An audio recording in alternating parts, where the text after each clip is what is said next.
Good afternoon, ladies and gentlemen. I request you to please take your seats as we'll be starting with the proceedings now. I request you please put your mobile phones on the silent mode during the happening of this event.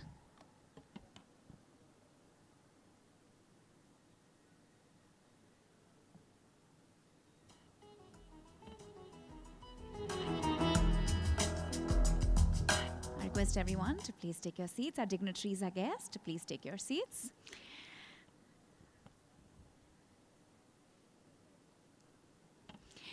Good afternoon, ladies and gentlemen. I would like to extend a very warm, a very hearty welcome to each and every one present over here. My name is Dhwani Karya, and it gives me immense pleasure to be standing in the capacity of your host today.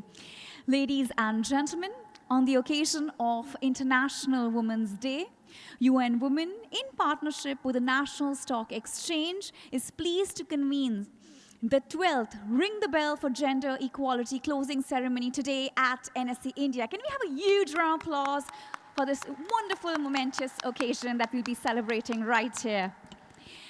Ladies and gentlemen, let me tell you that Ring the Bell for Gender Equality initiative is a global partnership between the International Finance Corporation, the UN Sustainable Stock Exchanges Initiative, the UN Global Compact, UN Women, and the World Federation of Exchanges. It brings together stock exchanges and market leaders worldwide to advance gender equality and women's empowerment in the workplace, marketplace, and community. Ladies and gentlemen, before we proceed, let me tell you that we're very rich, a very beautiful traditional country where we start any new occasion, any good work by lighting the ceremonial lamp.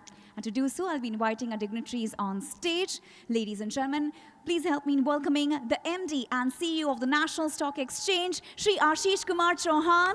And joining him, we have Srimati Suhaila Khan, Country Program Manager, UN Women. Can we have a thunderous round of applause for both our dignitaries who are coming on stage to light the ceremonial lamp?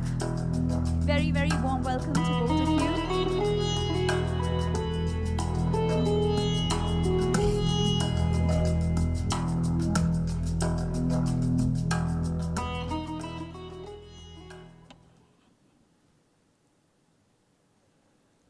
Lighting the lamp.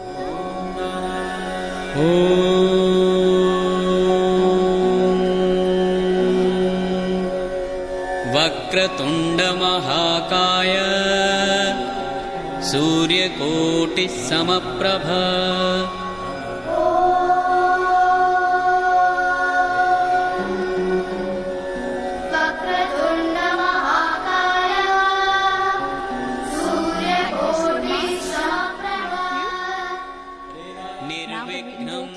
From the Almighty, we'll be moving forward with our proceedings. Ladies and gentlemen, our first speaker for the proceedings will be joining us virtually, so I request you to please have your attention on the screen. We have here with us Director General and CEO of Indian Institute of Corporate Affairs, Shri Gyaneshwar Kumar Singh. Let's applaud for him, please.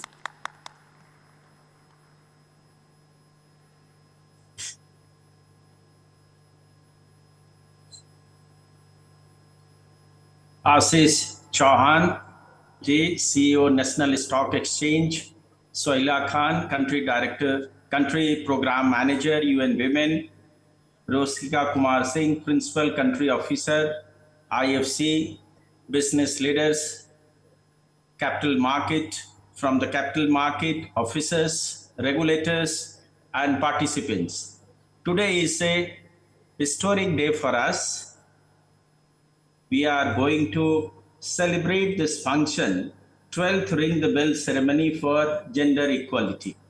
And at the outset, I would like to thank UN Women and especially Suhaila Khan, Chauhan Sahab for taking this opportunity to organizing this ceremony.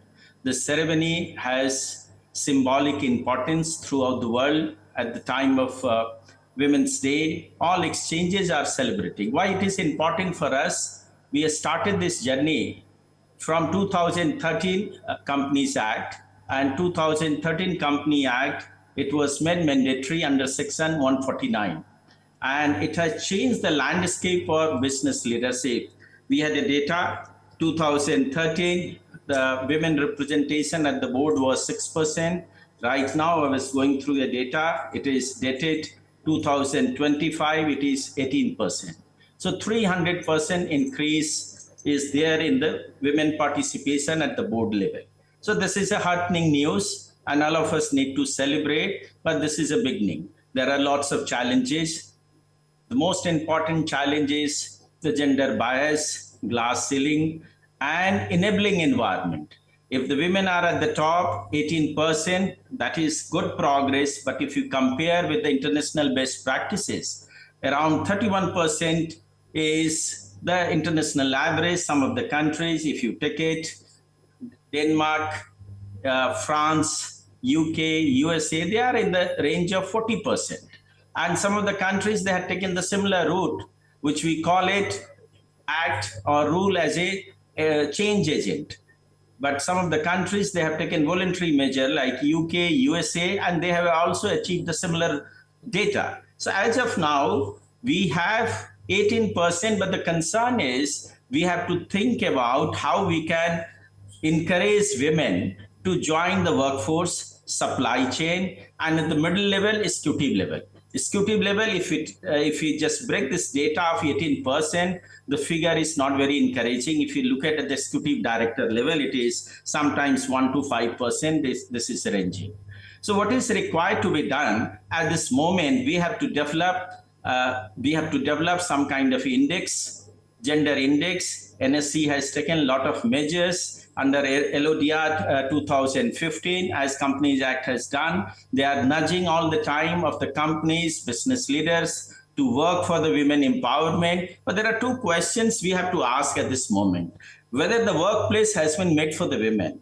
Nobody is asking the question, what about the mother? What about the baby? So COVID, after COVID, we have less women who are leaving the job due to their family obligation, due to the motherhood. So sometimes if you see throughout the world, the motherhood is taken as a penalty. They have to leave their workforce. So we have to change this perception. We have to make the workforce friendly to the women. After COVID, they work from home. They are able to manage their job when they are in difficulty. So this is one way of looking at it. Second way of looking at it, to creating enabling infrastructure where we have something for children facility. That is a different way of looking at it.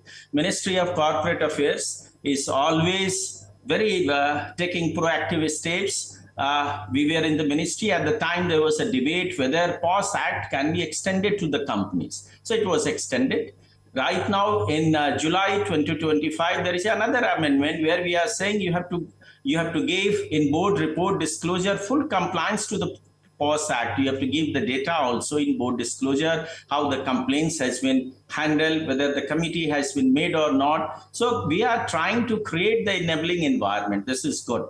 But there is another way of looking at it. What can be done together to encourage women to aim for the top leadership position? We have data here for independent directors data under Companies Act 150. Before you become director, you have to register. I was going through the data. We have around 13,000 women aspiring directors registered with us. But if you see the male, it is around 28,000. So we have to create, we have to sensitize, we have to change the mindset. And for that, we were working in past also, and we are planning to work with UN Women again, how we can create some kind of a hand-holding, some kind of a course, and those women directors who are at the board, we have to make them effective. It is not the number, it is not the percentage. We have to ensure that they are able to contribute in a significant way in the board.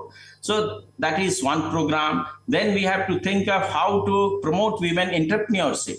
And the last program is we have to come up with some kind of indicator. Board disclosure is already there under LODR, how the diversity is being taken care by the different companies. In the last, because time is short, I will not take much time. Diversity is good for the company. It is not something where company is not gaining. We have the data. McKinsey has done the report. Wherever women are part of the board is profitable more than 25%.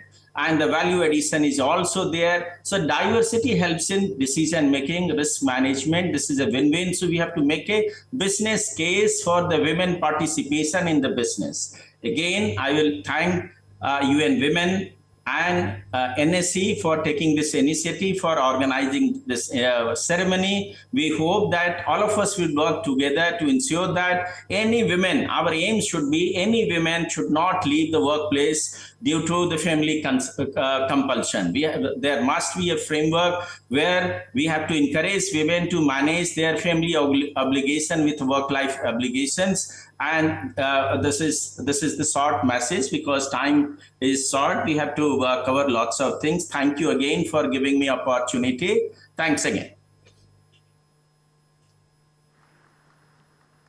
We're truly grateful to Sir for taking the time out and sharing his valuable insights with us. Ladies and gentlemen, we now move to the highlight of today's ceremony, the Ring the Bell for Gender Equality. May I now invite our distinguished dignitaries on stage. I quickly invite Shri Ashish Kumar Chauhan. I want applauses from everyone. Srimati Amisha Vora, Ms. Delphine Brisonu, Srimati Rema Mohan from NSC, Srimati Bhumika Panwar, Srimati Suhaila Khan, Srimati Roshika Kumari Singh, and Srimati Vinita Shetty from NSC. Can we have a huge round of applause for our dignitaries? And may we also invite Ms. Srimati Sonali Karne, ma'am from NSC. Let's have a huge round of applause for ma'am, please.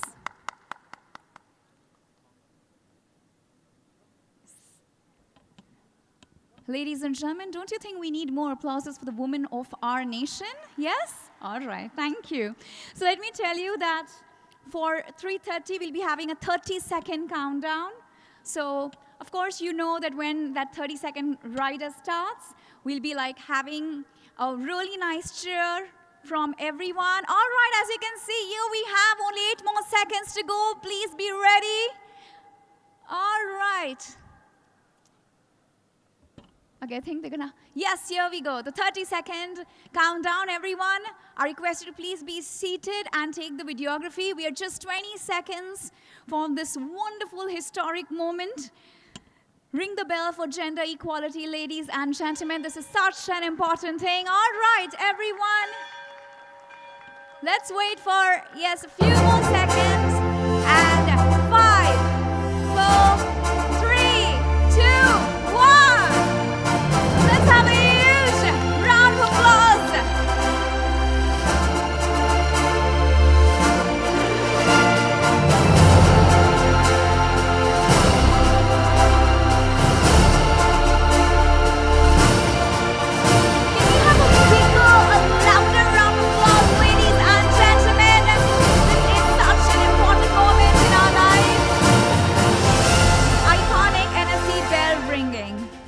Now we'll be having the Memento exchange ceremony. I request the dignitaries from NSC to please take their seats. I request Shri Ashish Kumar Chauhan to please be on stage.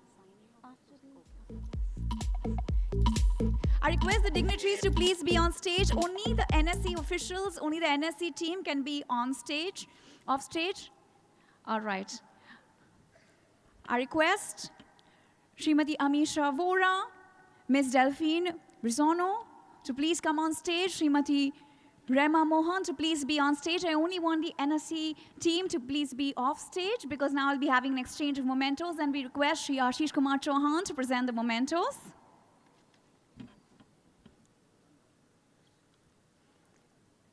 I also request Srimati Roshika Kumari Singh also to please come on stage. Srimati Suhaila Khan also please come on stage. Srimati Bhumika Panwar. Ladies and gentlemen, we need applauses. Come on. We're applauding for the women of our nation for all the hard work, dedication, and many more years of equality.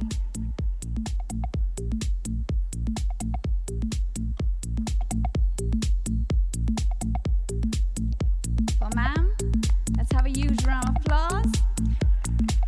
Let me tell you that we are giving the iconic NSC bell as a memento. It's a symbol of great pride. Let's have a huge round of applause. I hope I've had all the dignitaries on stage. Srimati Amisha Vora, Ms. Delphine, Srimati Rema, Srimati Bhumika, Srimati Suhaila and Srimati Roshika. I hope you all have been here to collect the memento.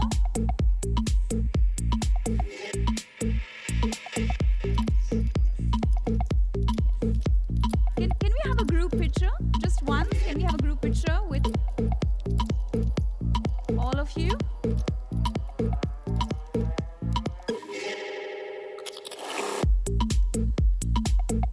And once again, a huge round of applause.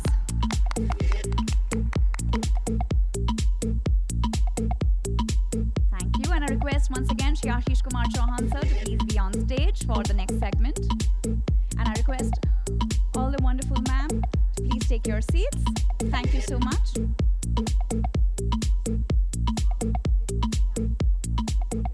All right. I want all of you to please be here. Ladies and gentlemen, moving towards a very, very important segment. Request all our dignitaries to do the signing of the Women's Empowerment Principles. I'll tell you about it, and I request all of you to please proceed towards that board to sign. While they are signing, ladies and gentlemen, let me tell you about it. The Women's Empowerment Principles, also known as WEPs, are a set of 7 principles established by UN Women and the United Nations Global Compact. Yes, here to guide businesses in promoting gender equality and women's empowerment in the workplace, marketplace, and community. The symbol of wonderful, this is a proud moment for all of us. Let me tell you, they provide a framework for companies to advance women's leadership, ensure equal opportunities, and create more inclusive and equitable corporate environments.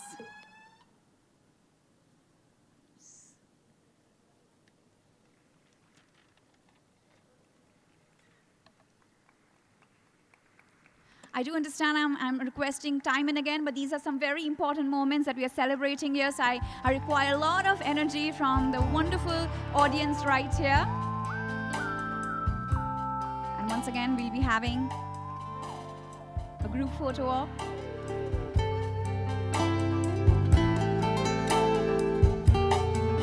Thank you so much.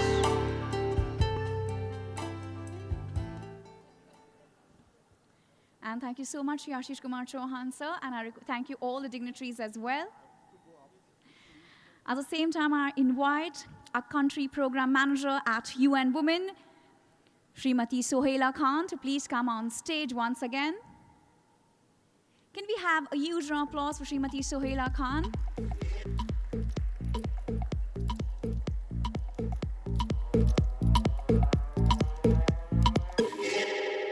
Very, very warm welcome to you, ma'am.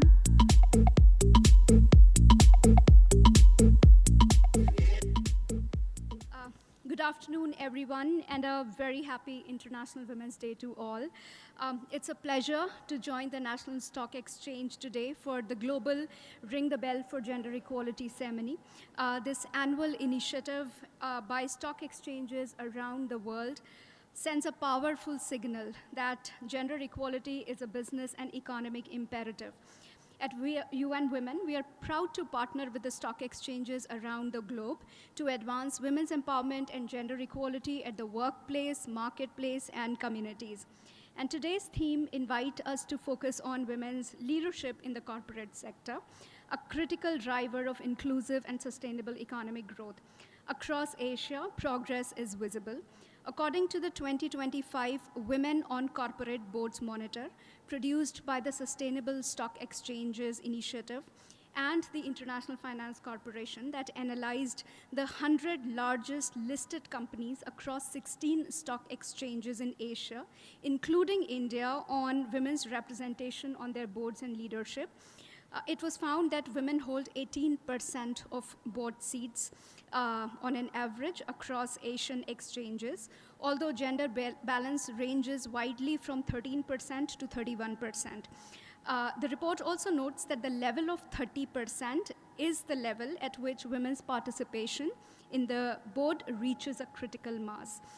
While this represents the gradual progress, it also highlights that more needs to be done.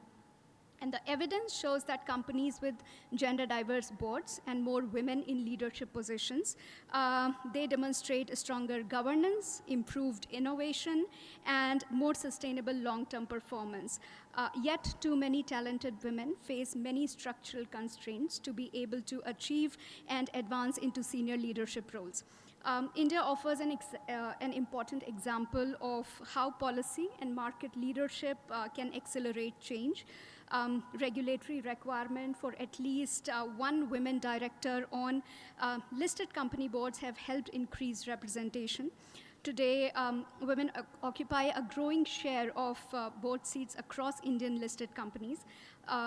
And here, National Stock Exchange can play a very, very powerful role by encouraging companies to improve gender equality and diversity in leadership, strengthen the ESG disclosures on gender equality, and support transparency around workplace policies that enable women to thrive.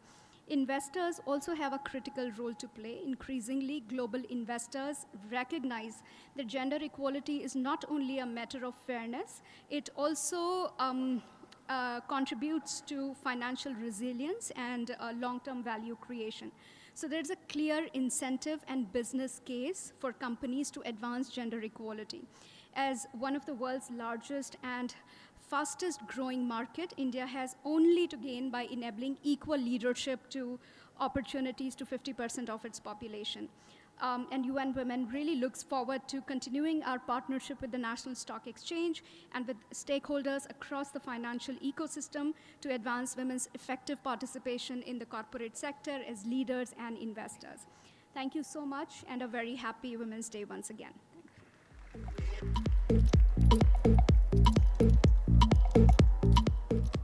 Thank you so much, ma'am, for sharing your valuable insights with us. Moving forward, I hereby now invite the Principal Country Officer at IFC India, Srimati Roshika Kumari Singh. Can you give a warm welcome to ma'am, please?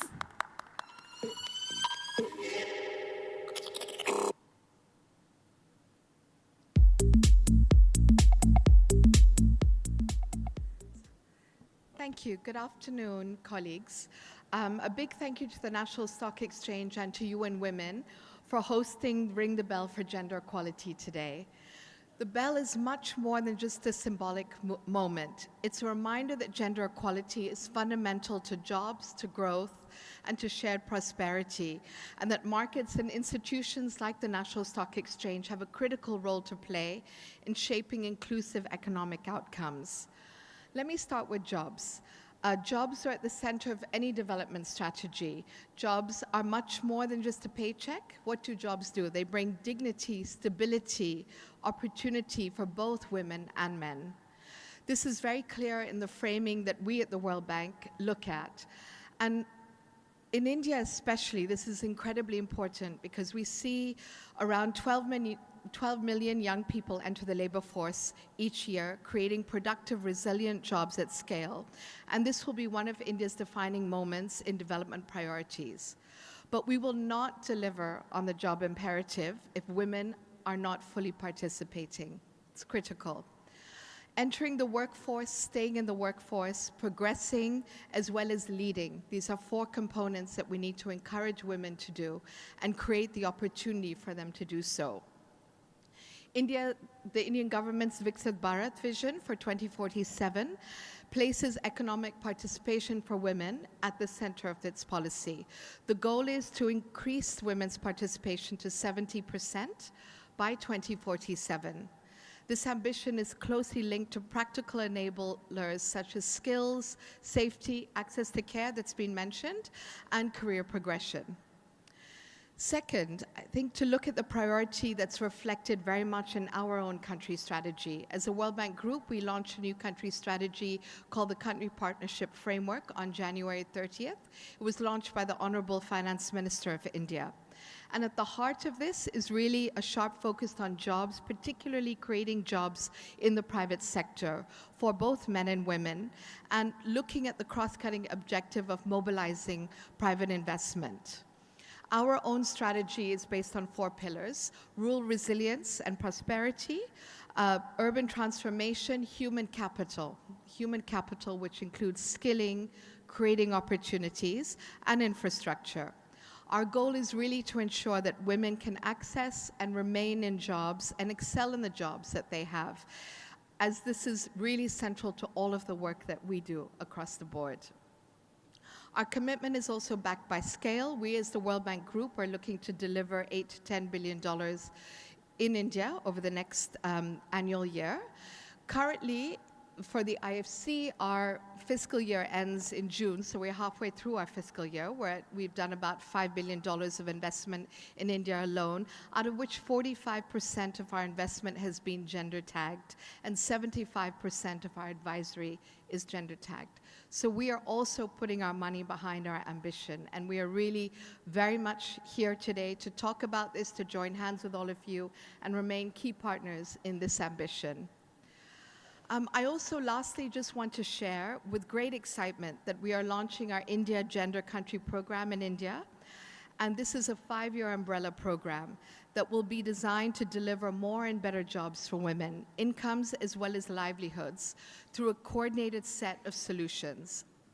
Our program focuses on addressing 4 systemic barriers that directly shape women's ability to access jobs as well as keep jobs. The first one is quality jobs and leadership pathways.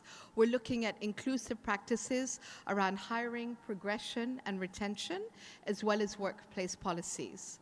The second is care solutions, building the care economy across India, making sure it's safe and accessible and valued by men and women in the workforce and leaders. The third is creating safe and respectful workplaces, addressing gender violence and harassment risks that often can cause women to leave a workplace. And the fourth is access to finance and markets so that women entrepreneurs can really grow as well as hire more women as well as men.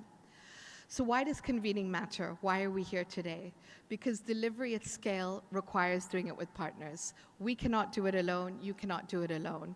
We are exactly here to talk about our umbrella program and hope that you will work with us to bring together financial institutions, private sector leaders, donors, governments, Indian government, the EU, and most importantly, the UN body as well. And I think the depth and breadth that comes with that. We're really looking to move from pilots to really creating system-level change, and that's what we're here to do today. Platforms like the National Stock Exchange matter enormously. Exchanges will help shape the incentives as well as transparency so that markets can recognize and reward governance as well as leadership structures that expand opportunity fairly for both men and women. I'm delighted to be here today, and I'm committed in this journey, and I speak for the IFC. And we look forward to, beyond today, staying together as partners and working with you throughout the rest of the year till the next year to really have some sustainable and practical results that we can look at and feel proud of together. Thank you.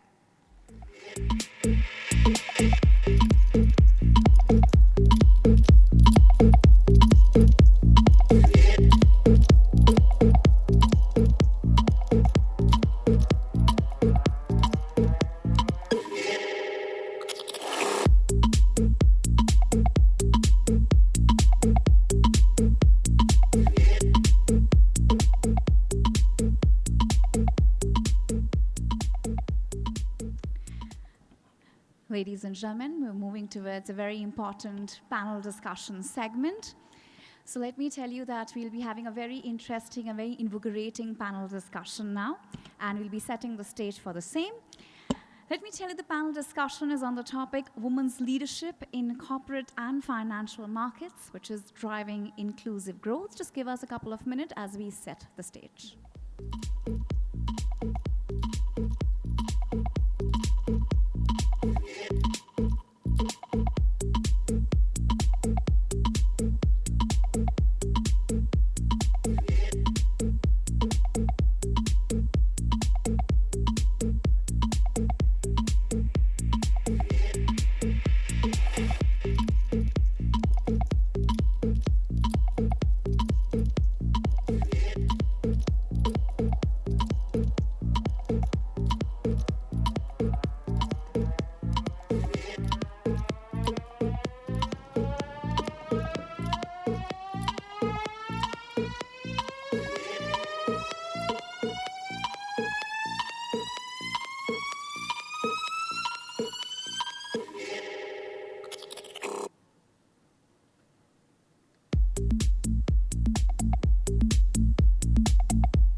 we are moving towards a very, very power-packed session. Once again, let me tell you that the session is about women's leadership in corporate and financial markets driving inclusive growth. And we'll be inviting our panelists as well as a moderator on stage. Ladies and gentlemen, once again, it's a kind request. Once they come on stage, while they're coming on stage, we need a lot of energy from all of you. All right, so I'll be firstly inviting a panelist to join us on stage. Please put your hands together and welcome Srimati Amisha Vora, owner, chairperson, and managing director of PL Capital. Ma'am, very, very warm welcome to you. Please continue applauses as I invite our next panelist, Ms. Delphine Brissonu, attaché, Cooperation Section of the Delegation of the European Union to India and Bhutan. Can we have a huge round of applause for ma'am, please? Joining them, we have Srimati Rema Mohan, who is the CEO of NSC Foundation, to please come on stage. Can we have a huge round of applause for Rema ma'am, please? And to moderate this session, we have here with us our program officer at UN Women, Srimati Bhumika Panwar. Can we have a huge, huge round of applause, please, for all of them?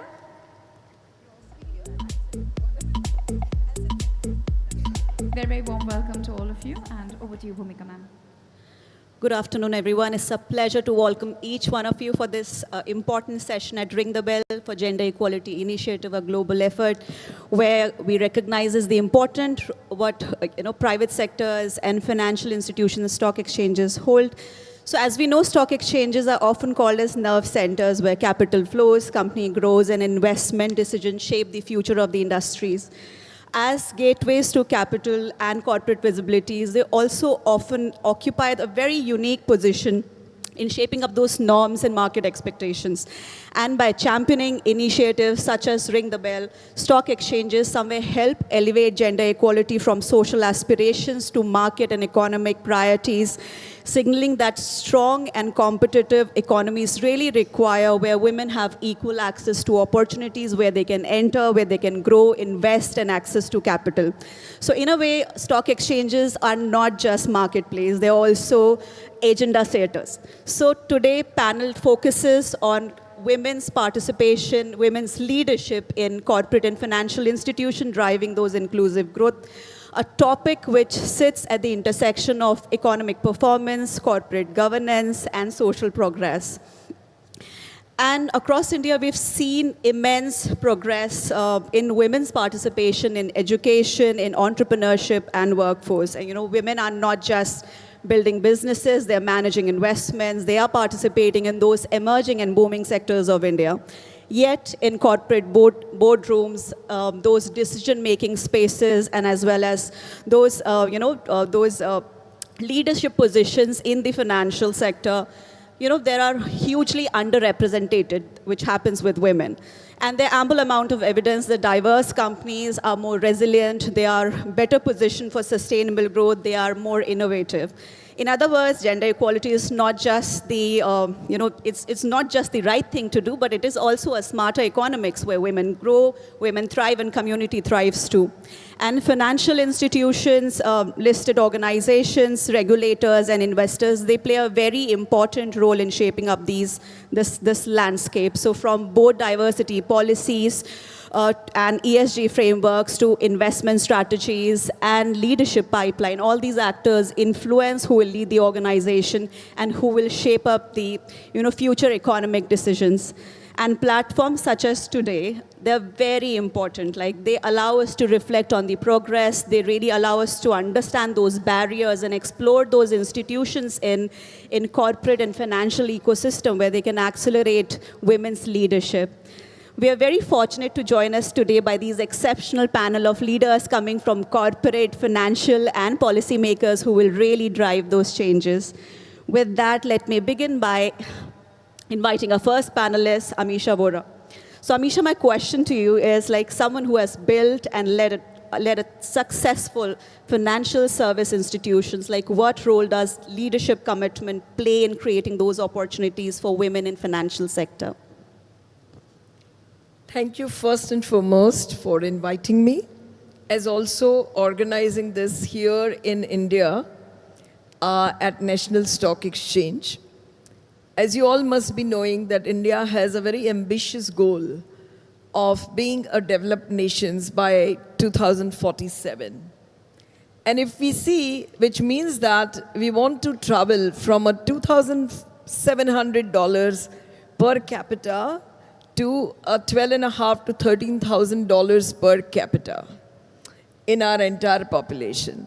Imagine if that is achieved only by men working and just about 10, 15, 12% of women force working, and that is achieved by men working and 30% of women force working, the whole dynamics will change, as also the goal will become very achievable. You know, it will sound very possible. And to really do that, a lot of steps are being taken at policy level, starting from, of course, having some directors, women directors on the top, giving 6 months leave for women, working women. But I think that a lot also needs to be done, both by women themselves and we women who are slightly more better placed for any reason, just by luck, maybe because of our hard work, and maybe because we got those opportunities. So yes, we owe a lot to other women. I'll just send a few examples instead of, broader concept. One of the CFA lady who was in part of my research long back, she took an off for almost 6 years from the industry. And institutional broking or investment banking industry is cutthroat competitive. But she wanted to, of course, come back. And trust me, that decision to bring her back proved so phenomenal. She became, in her salary package, 10x in 3 years. And it cannot be because I supported her, it's because she had it in her. So the skill that any woman acquires while working is like cycling. Once you learn, you always remain, and you are always that good.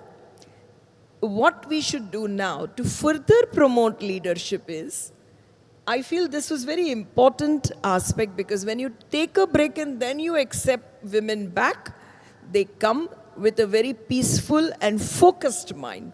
And then their growth becomes faster. If we allow them to go out of employment, then the more experienced women are not available. Second most important thing is, in any meetings, you can't as leader allow only men to share opinion.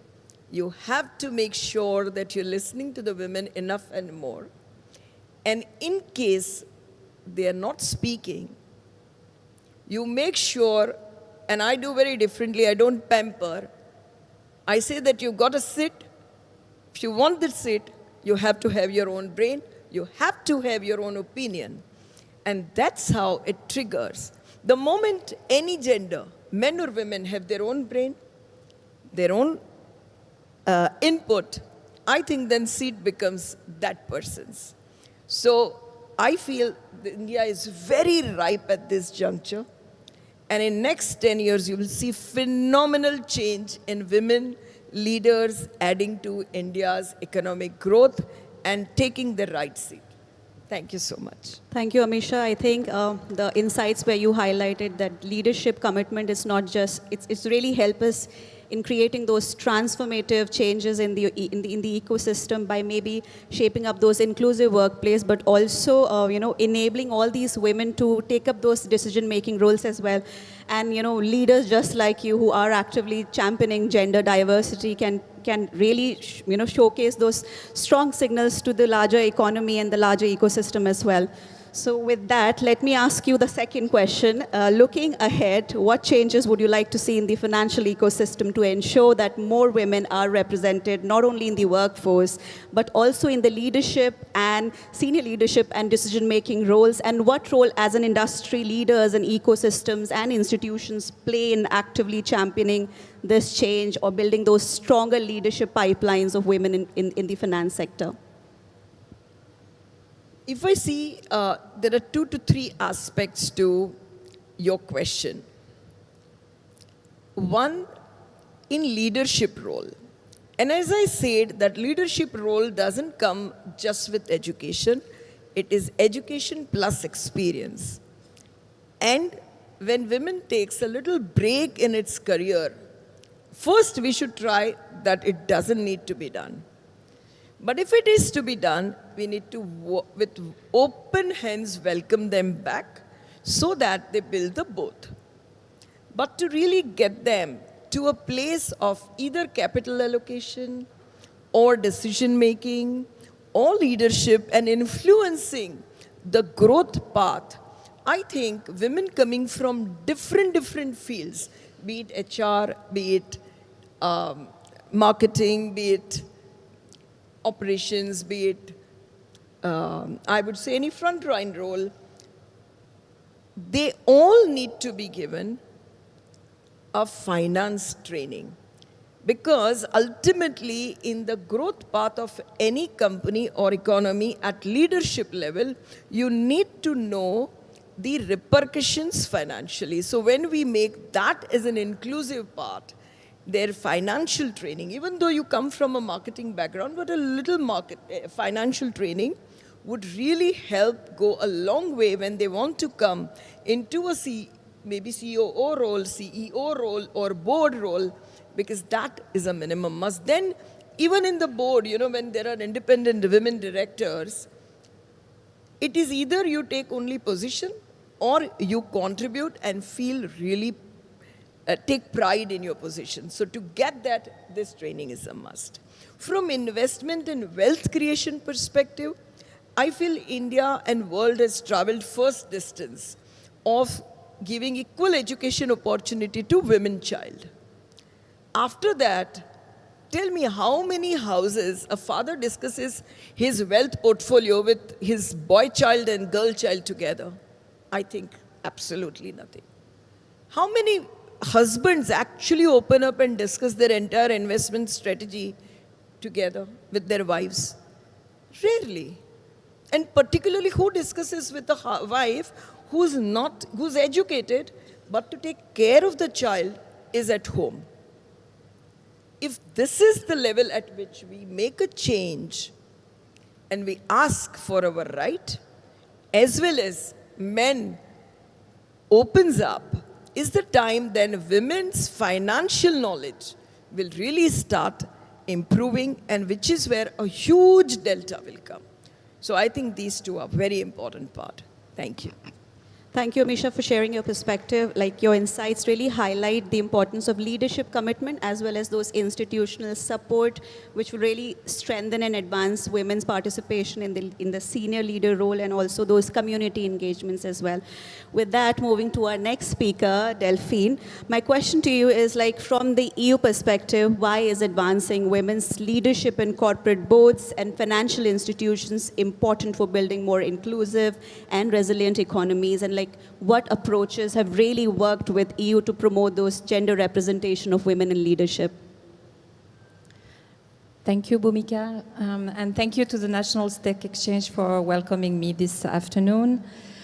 I think if I have to be very candid, our journey at the European Union level to work and support gender equality and women empowerment was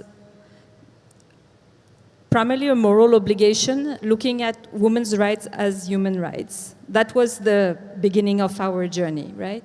But I think quickly, research data have shown that there are also economic benefits to, bring diversity in boards, in management of companies, of financial institutions.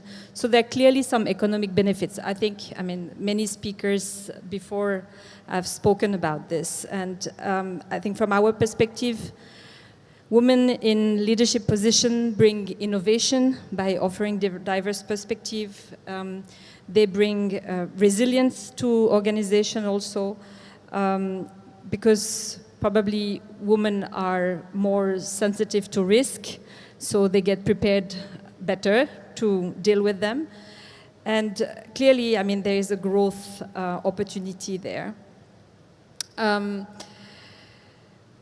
Again, I mean, these are not mere statements. I mean, there are data and research that backed this fact. So clearly, bridging gender gaps in leadership is not only a moral goal, but it's also a business necessity. And it helps unlock tremendous economic opportunities. And I think this is something that clearly government of India has also understood, right? That to get to where you want to be, you need to unlock these opportunities. In the EU, I think we pride ourselves to be sort of trailblazing on the gender equality and women empowerment front. But I mean, let's not be oblivious. I mean, we still have some way to go.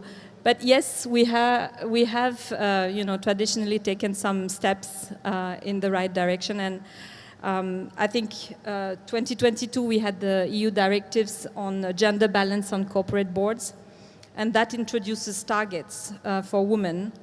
40% of non-executive director or 33% of all directors' position by 2026, so basically this year. This applies to large listed companies, though. And I mean, I was able to track back data where we stand. And I mean, data collection and analysis also takes some time. So I have figures as of early 2025. But at that time, we had an approximately 34% as average women participation on corporate boards. And I think it's fair to say that there is a wide contrast across our 27 member states. You have, again, champions. And I think we can name them, Spain, Italy, Finland, for example, Sweden as well. They are faring pretty well on these ambitions. And some less performing EU member state. I think what makes a difference also is when a member state translates a directive into national legislation, where really, I mean, that really makes a difference. Recognizing that the progresses are not strong enough, I just wanted to flag that a couple of days back, well, a week ago, just ahead of the International Women's Day, we released our gender equality strategy for the period 2026-2030. I mean, it's no mistake that it was released just before International Women's Day, right? Because there's a lot of backlash on gender equality and women's rights, and I think this is a strong signal that EU stays committed to the cause, and our commitment is firm and is going to last for the coming months. But in any case, in this strategy, recognizing that progresses are not strong enough, there are, ambition to intensify the work in that direction, to put more women in boards and in, management position. I think this is also backed by the Pay Transparency Directive to look at, gender pay gap, and the fact that you have big companies have an obligation to be more transparent on salaries, so that you give options and opportunities for your employees to address some unfairness if you think you have been, affected by unequal treatment. And I think there is one important directive also on our side. It's an important directive for us in the EU, and it has also some repercussion in the way we work with partner countries. And this is the Corporate Sustainability Reporting Directive, CSRD, because that also includes some significant gender reporting obligation. And therefore, companies must disclose data on gender balance, pay gaps, and diversity and inclusion policy. So these are important piece of legislation, I think, that have helped us and will continue to help us in the coming years to, do better on this front. Thank you, Delphine. Thank you for sharing this information, and also talking about that together with policy frameworks and corporate commitment can really strengthen the women's participation in the senior leadership roles. And it's really encouraging to see the kind of approaches which EU is taking to accelerate and strengthen those decision-making in corporate governments as well. So moving that to our second question is, like through the EU and UN Women Program, Women Empower India, like we have been working very closely with all the private sector institutions and companies through women empowerment principles. So how do you see frameworks like WEPS supporting companies in embedding gender equality across leadership, governance, and workplace practices?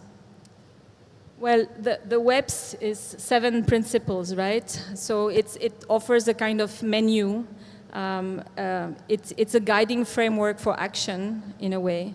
I think it's a good starting point as a corporate. If you don't know where to start, then you can look at that and see, okay, maybe there are some low-hanging fruits where you can make a difference by investing some minimal resources, changing some ways to work.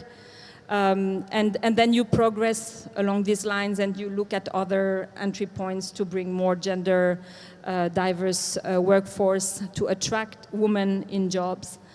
Because I think WEPS, it doesn't only look at corporate leadership, right? It cut across all the company ladders. So it's a good way to look at gender-based violence and harassment, for example, in workplace, but also training, skills,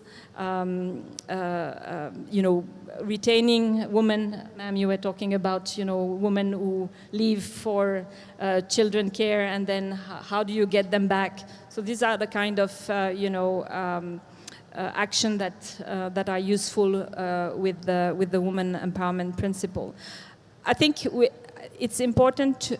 I feel that we should acknowledge that it should not be a mere statement, right?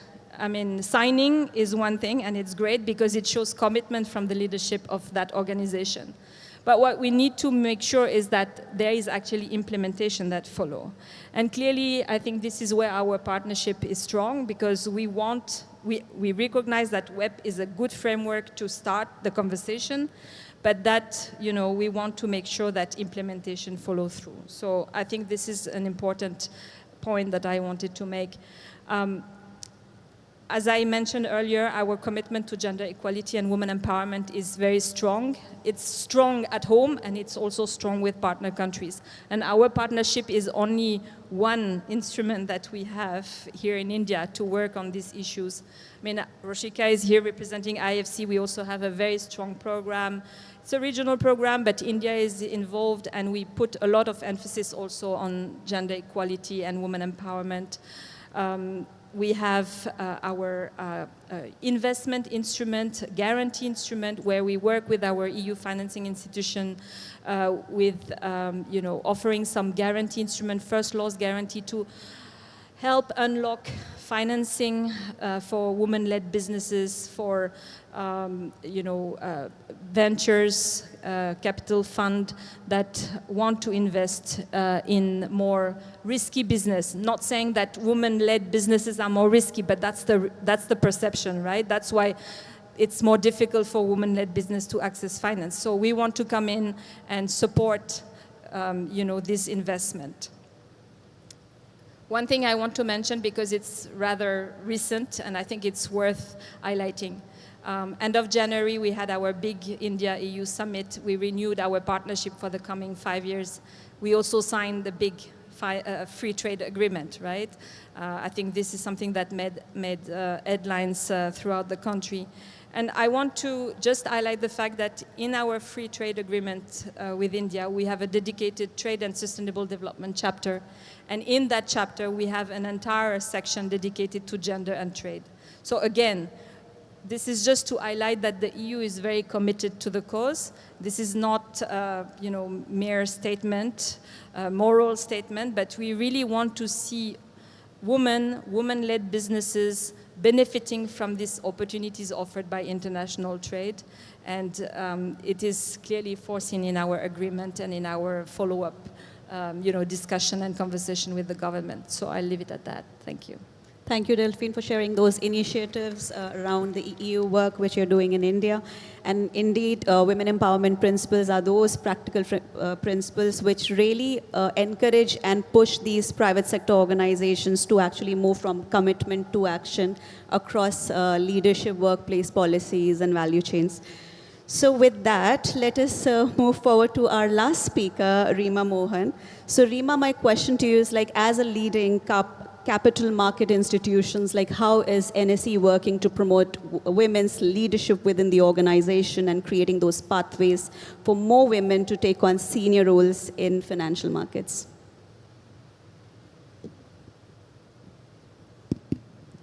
So as far as NSE is concerned, for us, having women's representation within the company, it's not just a sort of a tick the box, it's not a social goal, but it's a leadership imperative. Because as you rightly said, being a stock market, being the national stock exchange, we set the tone and tenor of what the corporate India would follow. We've already heard the statistics in terms of what the head of IICA had quoted in terms of the regulatory provisions and the changes in the Company Act and all that. So that's one part of it. But coming to what you asked about NSE, I'm very proud to be a part of NSE. And I would like to, focus on the leadership aspects. Then it comes to the learning and development and the enabling aspects.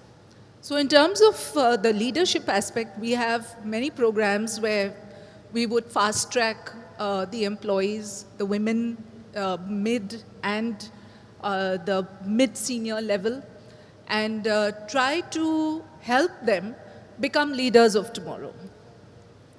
So there are very structured courses, there are very structured programs which they sign up for. And I think at the end of that journey, they become far better managers and potential future leaders. In terms of what we do for the learning and development, again, there are very structured programs, higher education, MBAs, executive MBAs, a lot of programs that we have as an organization which we encourage employees, especially the women employees, to take it up. The enabling support systems that we have include sabbaticals, maternity, a lot of maternity leave. I've noticed somebody comes back into the workforce and the rating goes down. I'm sure a lot of us have also experienced that, but it's not that. A person is taken from the point that she left, and it's more about what she can deliver when she comes back, rather than having had taken a break and then being rated. You mentioned pay. I think at NSE we have total, we have frequent exercises where the salary structure is seen not in terms of gender but in terms of grade. So if somebody is at a certain grade, irrespective of their gender, their salaries are rationalized and brought up to the mark. So I think these are the ways internally. I think we have an ecosystem which is enabling, which is progressive, and which is a continuum.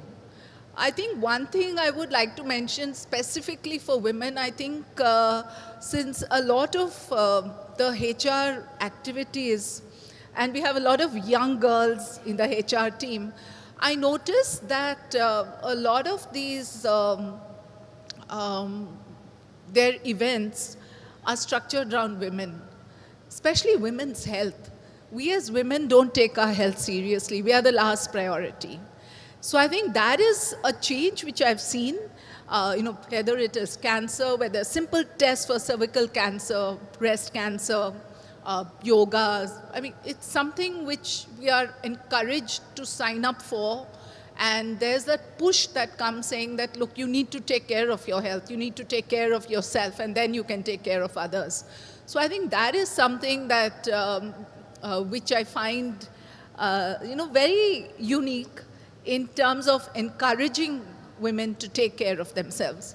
Of course, being a financial sector institution, we are encouraged to also take care of our taxations, our signings up, in terms of what we earn, investments. So I think there's that entire ecosystem that allows a woman to be a professional within this organization. So that is something. But I think also, if you ask me personally, because I head NSE Foundation, we run a whole lot of social sector programs. So, and I think this is the wrong audience. You all look so empowered, honestly. But I deal with a lot of women, young girls who come into the workforce, and not necessarily a corporate workforce. So I think within our social sector programs, trying to encourage, mentor girls who are not necessarily from backgrounds that are extremely progressive and forward, trying to get them just.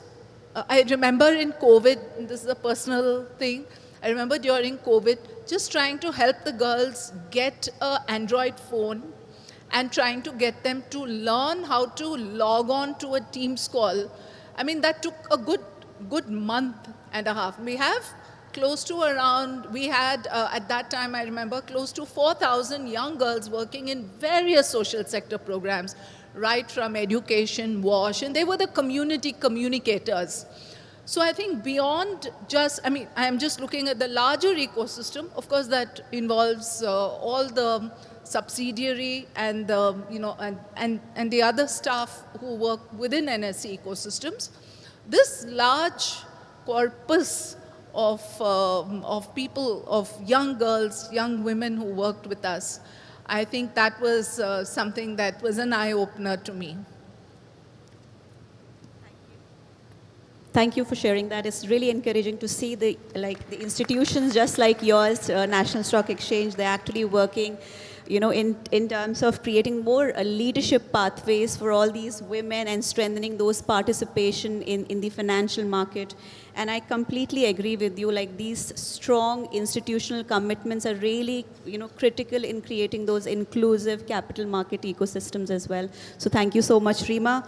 My second question to you is, like, from NSE perspective, what are some of the key barriers that still limit participation and leadership in financial markets, and what role institutions like stock exchanges play in addressing them?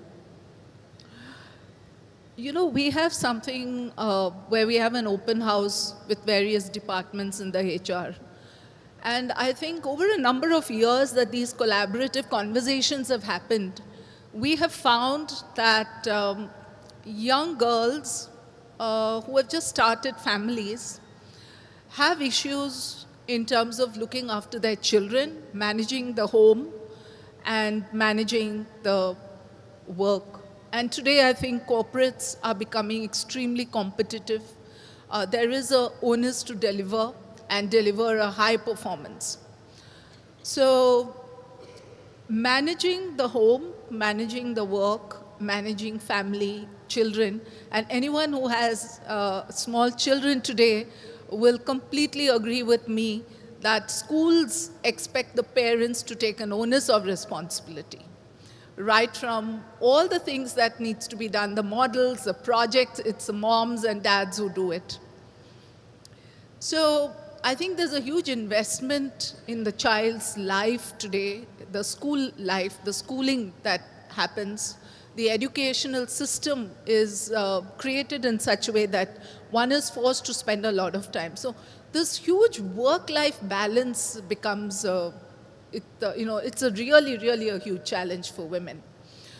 Beyond that, NSE, of course, just as we are having these conversations today, and I have these lovely ladies sitting in and listening to us and listening to all the things that are being said, and there are some takeaways that when you go home, you will think and you will ponder about these things. So we have a number of such conversations. We have such events. We try to become an enabling ecosystem in terms of empowering women, not only in various industries, selecting them, celebrating them, and working with the media and other forums, the industry forums, to encourage women empowerment and recognizing and celebrating women who have achieved and who are successes. Beyond that, there are also conversations, there are knowledge sessions, seminars, and other structured workshops that we have where we, where we look at the Companies Act, and we work with other organizations to encourage representation on the board, for example, governance, transparencies. So all these are things that we do as a stock exchange. It's just a part of who we are and what we are supposed to do. We have financial training for women under our IPFT programs. So there's a whole lot of things that we do, not just empower our own staff and the women who work with us. And incidentally, we have a higher number of representation of women as compared to industry average. In fact, in our regulatory section, close to 40% of the regulatory department are women. And that's a very, very high performance area.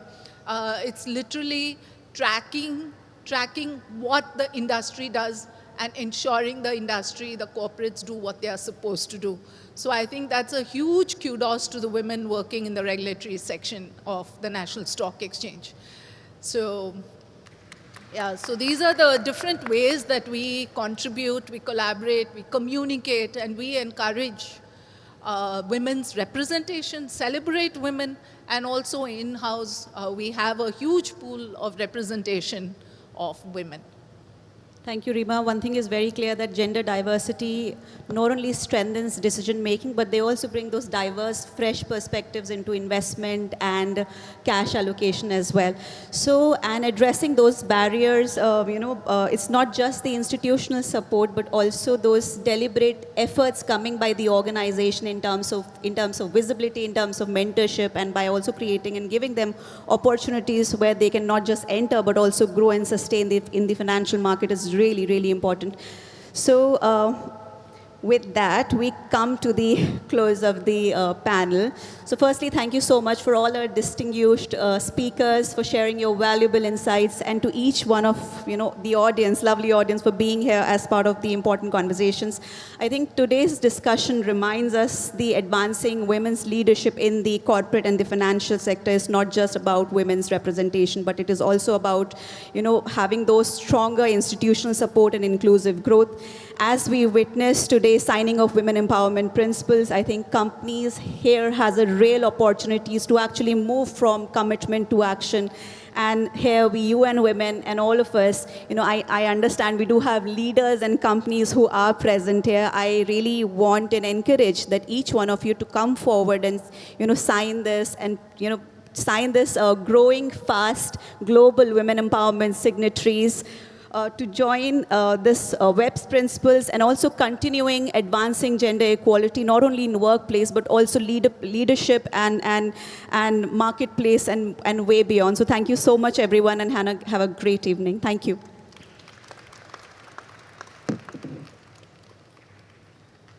Thank you so very much to all the dignitaries on stage, our panelists, our moderator. Can we have a bigger round of applause for them for such an invigorating panel discussion?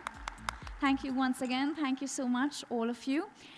I hereby also request the CEO of NSE Foundation, Srimati Rema Mohan, to please come forward to address this August gathering.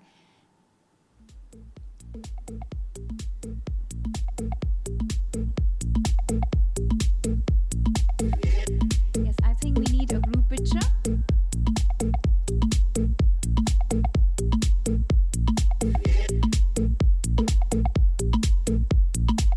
Can we request a panelist and a moderator to please come forward, ma'am? Yes. Can we come forward, please?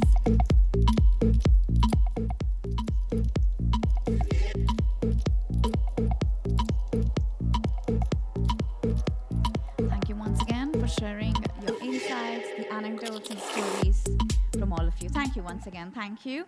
And I request Srimati Rema Mohan, the CEO of NSE Foundation, to please come forward. Can we have a huge round of applause for ma'am, please?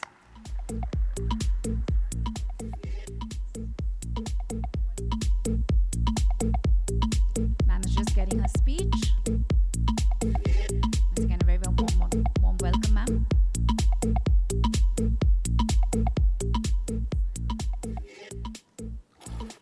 So I would just like to say that this is the speech which our MD, Mr. Ashish Kumar Chauhan had wanted to communicate to you. As a managing director and CEO of the National Stock Exchange, and as a leader, he is,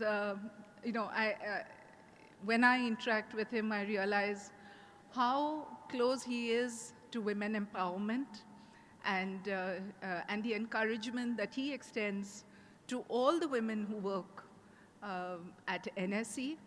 So it'll be interesting to hear his speech, and therefore I wanted to read this out to you. He had to go somewhere, so apologies on his behalf. So ladies and gentlemen, a warm welcome to the National Stock Exchange. And we are gathered here for the 12th edition of Ring the Bell for Gender Equality.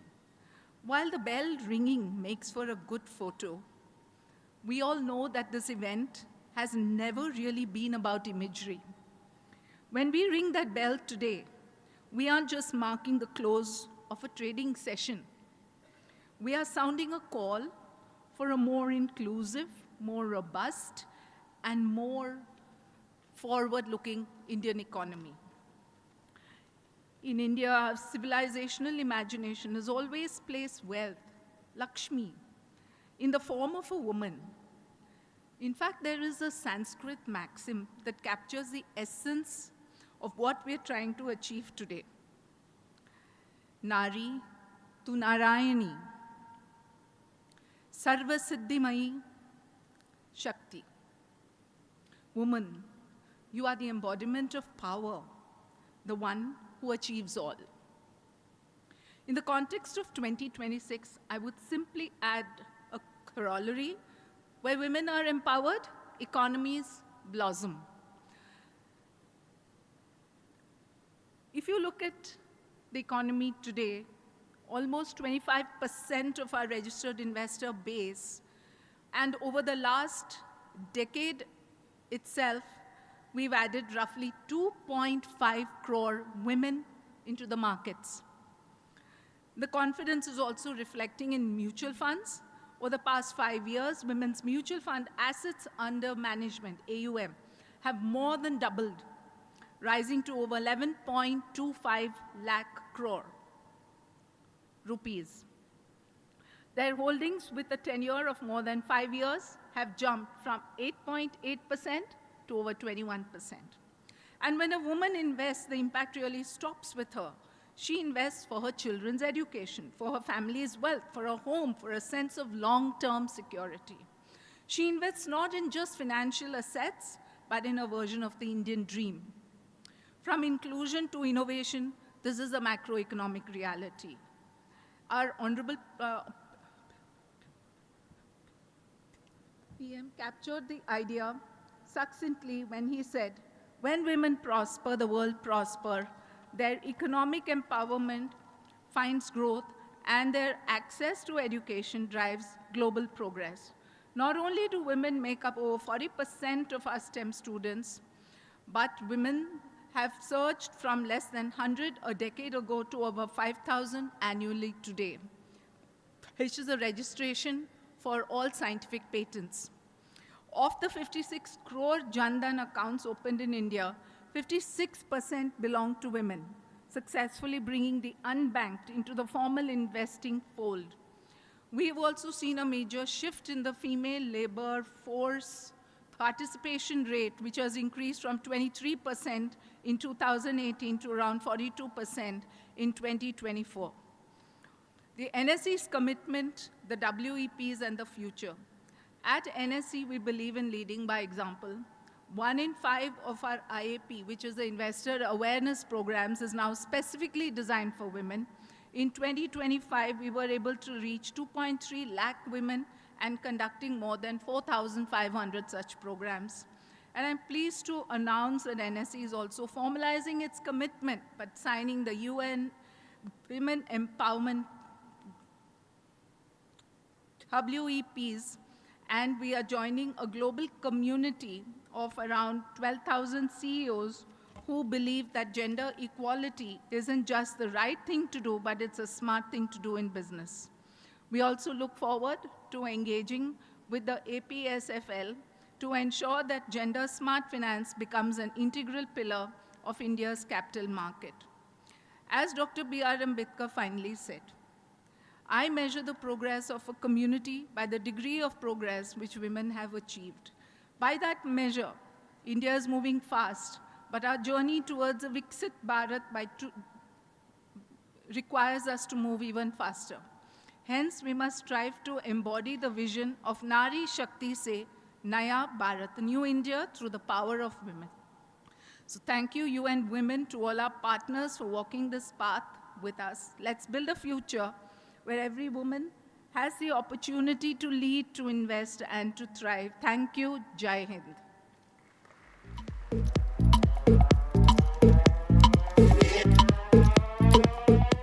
Thank you so much, ma'am, for addressing this August gathering.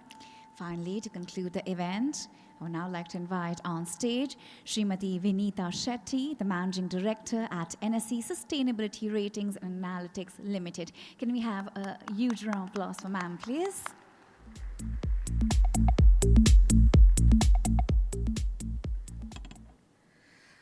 Distinguished guests, colleagues, and dear friends, as we conclude today's Ring the Bell for Gender Equality, it's my honor to propose the vote of thanks.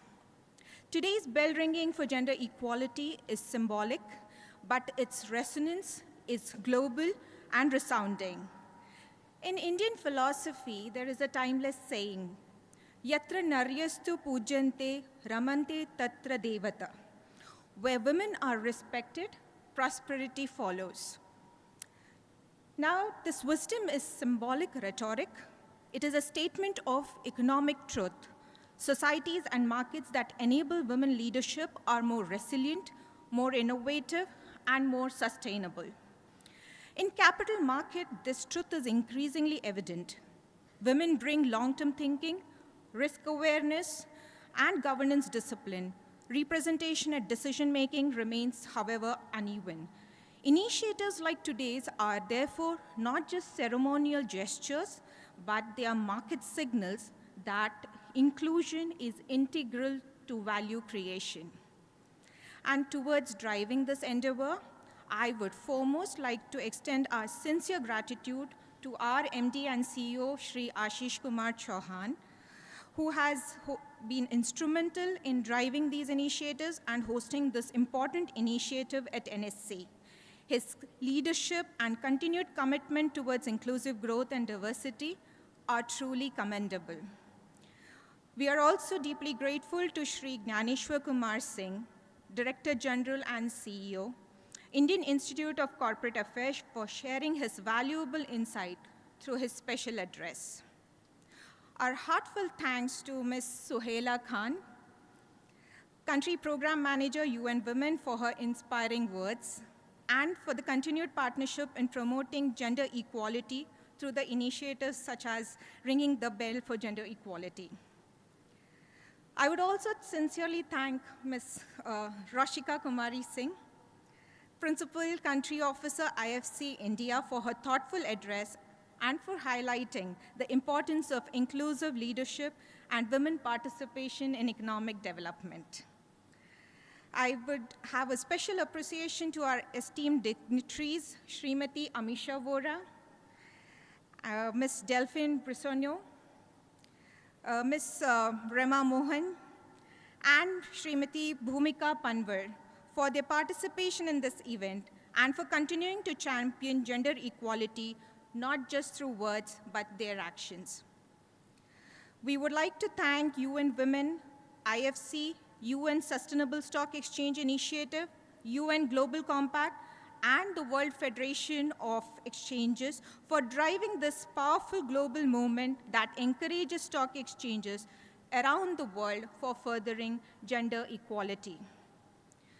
My appreciation also extends to the organizing teams and colleagues whose dedication ensured that today's event was meaningful and purposeful. Let today's bell remind us that gender equality is not just a standalone agenda. It is fundamental to trust in markets, to sustainable finance, and the long-term economic growth. When women lead, markets deepen. When women participate, economies strengthen. And when women are empowered, the future becomes more equitable for all. Thank you for standing together in this commitment and for ensuring that the sound of today's bell translates into sustained action tomorrow. Thank you, and wishing all a very good day. Thank you so much. Thank you so much, ma'am, for presenting the vote of thanks. Ladies and gentlemen, before we conclude the ceremony, I would like to invite our dignitaries for a very, very special segment as we wrap up the event. I firstly like to invite Shri Krunal Patel, Head of Marketing and Corporate Communications at NSC. Let's have a huge round of applause for sir, please. At the same time, I request our dignitaries, Amisha ma'am, Delphine ma'am, Bhumika ma'am, Suhaila ma'am, and Roshika ma'am to please come on stage. Let me tell you what's going to happen is we will be presenting the wonderful bell ringing for equality that we did in a wonderful snapshot that we have captured at NSC. So we'll be presenting the iconic photographs to all of you. So you can keep it in your office, your homes, wherever you like, to remind you of this very, very powerful moment that we all celebrated together.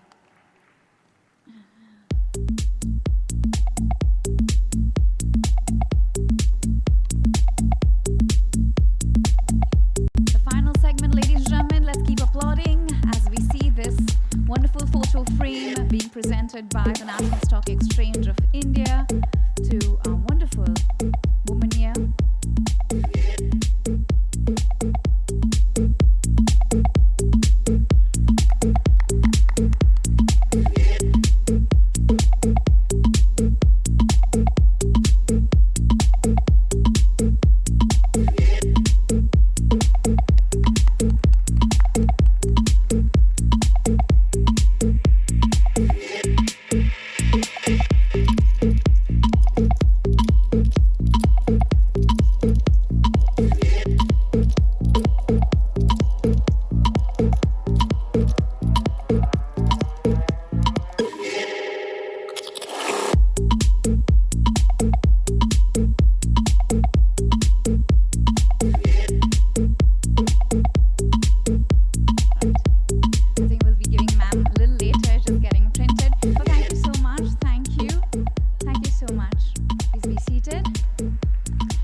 Ceremony.